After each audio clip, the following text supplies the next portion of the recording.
Bonjour et bienvenue sur Ce Regard des Voir. Je suis Trément Belbous et je vous souhaite une belle introspection à l'écoute de ma chronique intitulée cette semaine Génération de pensée.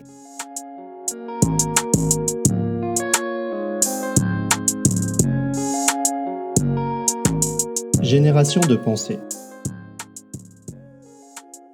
La semaine passée, je terminais mon article Contribuer à une humanité florissante par ces mots.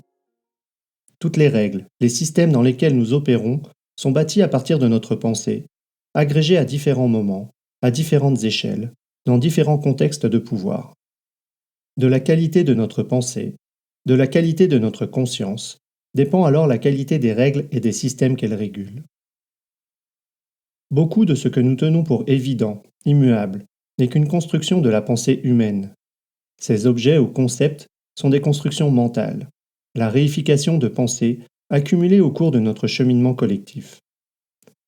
À l'état brut, la Terre est une immense boule composée de strates de matières différentes, qui forment des paysages ou des écosystèmes variés. Elle est occupée par des organismes qui, à différentes époques, ont atteint des états plus ou moins stables, une forme d'équilibre dans cet environnement. Parmi ces organismes, nous, les humains. Grâce à nos capacités d'observation, nous distinguons, différencions des éléments parfois nuancés, et tellement restent indétectables.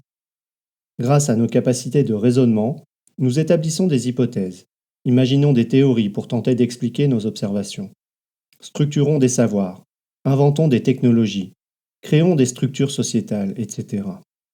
Et tellement reste à découvrir ou est faussé par notre raisonnement incomplet ou biaisé. L'organisation de la société humaine actuelle est le résultat de l'accumulation des décisions prises dans le passé. Jour après jour, nous accordons une certaine légitimité aux idées de personnes, incluant nous-mêmes, et élaborons dessus de nouvelles idées. Ces pensées d'humains ont créé les pays, les frontières, les lois, les idéologies politiques, économiques. Souvent, nous avons fini par les confondre avec des objets réels. Un pays, un gouvernement, une organisation n'ont pas d'existence propre. Ils ne sont autres que l'accord entre humains de respecter des conventions. Je veux dire par là que si vous prenez quelqu'un qui arrive sur Terre sans aucune connaissance de ces conventions, il n'a pas de moyen d'en détecter l'existence. Il n'en verra que des artefacts. Ok, c'est bien joli tout ça. Mais quel est le rapport avec se regarder voir ou la qualité de conscience? Contribuer de façon générative n'est pas si simple. Développer de façon générative des capacités génératives nécessite selon moi de devenir conscient de ce dans quoi nous sommes immergés, et qui est issu de notre pensée, de nos conventions. Alors, nous avons une chance de déceler nos schèmes d'interprétation et notre contribution. Enfin, nous pouvons exercer nos capacités à mesure que nous les développons dans l'espoir de la générativité recherchée. J'ai grandi dans un contexte incluant ma famille et son histoire, dans un bourg de commune rurale, dans la religion catholique, le capitalisme, la culture bretonne, la science. Pendant longtemps, beaucoup de choses me semblaient être un simple état de fait, normal, partagé par tous les humains. L'eau dans laquelle nage le poisson et dont il n'a pas conscience.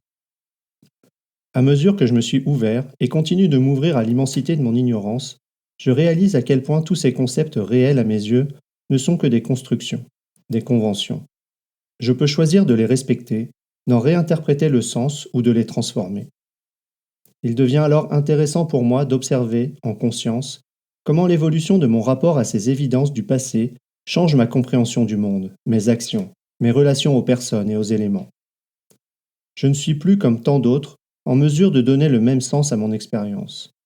Aborder chaque instant en m'ouvrant à mon ignorance, en tenant avec une ferme légèreté tout ce qui m'a construit, bouleverse le sens et l'expérience. J'ai toujours le même besoin de réduire l'ambiguïté. Ne pas savoir est inconfortable. J'ai des peurs ou des envies qui induisent des comportements. J'ai toujours accès au même référentiel. Mais le sens que j'en tire n'est plus le même.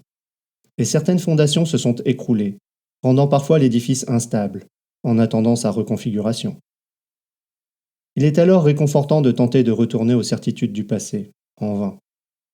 La méditation, le soutien de mes proches, la lecture, la philo, les rencontres, les activités simples de la vie sont mes façons de naviguer dans ces moments. Je reste très curieux des approches d'autres personnes. Contribuer de façon générative n'est pas si simple. Et pourtant, tout cela se résume à vivre. Le principe des 7 générations. Dans Wikipédia, ce principe est énoncé ainsi. Seven Generation Stewardship is a concept that urges the current generation of humans to live and work for the benefit of the seventh generation into the future. Vivre, respirer, boire, manger, dormir, être en interdépendance dans une forme d'homéostasie dans notre milieu. Et là apparaissent les questions. Comment, compte tenu de ce que nous savons aujourd'hui, continuer à faire du sens des constructions de la pensée comme la croissance économique, les événements sportifs ou spectacles, la notion de ressources naturelles, les idéologies discriminantes. Compte tenu de ce que l'on sait aujourd'hui, pourquoi continuer à enseigner ou diriger de la même façon? Interroger ne signifie pas vouloir détruire, mais vouloir comprendre. Reconsidérer nos systèmes, en conscientisant qu'ils sont le pur fruit de notre pensée, implique que nous avons la capacité de les changer. Ça me semble une intention constructive lorsque la qualité de la pensée est évaluée dans l'instant et en continu. C'est en explorant cela que j'ai découvert récemment différentes approches qui semblent toutes pointer à un phénomène ou un ensemble de phénomènes ayant une certaine similarité. Ils semblent tous nous inviter à œuvrer, à chaque instant, investis de l'intention d'une humanité florissante dans un avenir lointain. Quelques-uns de ces outils sont les suivants. Le principe des 7 générations, attribué à la nation iroquoise, qui vise à considérer les conséquences pour les 7 prochaines générations de chacun de nos choix. Le long-termisme, position éthique qui donne la priorité à l'amélioration de l'avenir à long terme. La salutogénèse, concept développé par le sociologue médical Aaron Antonovsky, qui désigne une approche se concentrant sur les facteurs favorisant la santé et le bien-être, plutôt que d'étudier les causes des maladies. Apitology, a discipline of inquiry. Apitology is the discipline that studies the generative causes of health and wellness in living systems. Comme je disais la semaine passée en conclusion, je crois que nous ne pouvons plus faire l'économie de questionner la qualité de notre pensée en nous efforçant de le faire à différentes échelles. Ça doit se faire à plusieurs, avec une forme d'ouverture sincère pour permettre l'émergence des bonnes questions. Nous devons être en mesure de nous soutenir collectivement pour déployer les forces de passage à l'acte et le courage qui va avec. Je rajouterai cette semaine que je dois apprendre, avec l'ensemble des humains, à voir ma vie quotidienne comme une contribution aux générations futures. Examiner chaque pensée et action au regard des conséquences pour les arrière-petits-enfants de mes arrière-petits-enfants. Pour moi, la marche est haute et m'impose de m'interroger en toute humilité. Qu'est-ce qui me tient profondément à cœur, bien au-delà de ma propre personne? Que suis-je prêt à consacrer à cette cause? Avec ce que je vois et interprète de l'état du monde, je me dis que nous avons individuellement et collectivement du chemin à faire. Pour résumer, beaucoup d'objets devenus évidents dans notre vie quotidienne sont des réifications de notre pensée. Et pourtant nous les traitons comme étant réels et immuables. M'ouvrir à l'immensité de mon ignorance et à la détection de ces construits est vertigineux, déstabilisateur et porteur d'un gigantesque espoir. Les choses ne sont pas figées. Différentes approches s'intéressent de très près à l'idée de vivre notre quotidien et nos choix pleinement responsables de favoriser le potentiel de la vie dans un lointain futur. Et vous ? Qu'est-ce qui change dans votre vie lorsque vous prenez le temps d'examiner la qualité de votre pensée au regard des 7 prochaines générations? Merci pour votre écoute. Vous pouvez retrouver l'article associé à cet épisode sur le blog de Se Regarder Voir, se-regarder-voir.com. N'hésitez pas à y contribuer vos récits d'expériences et commentaires, ainsi qu'à vous abonner pour recevoir chaque semaine l'audio et son article. À la semaine prochaine!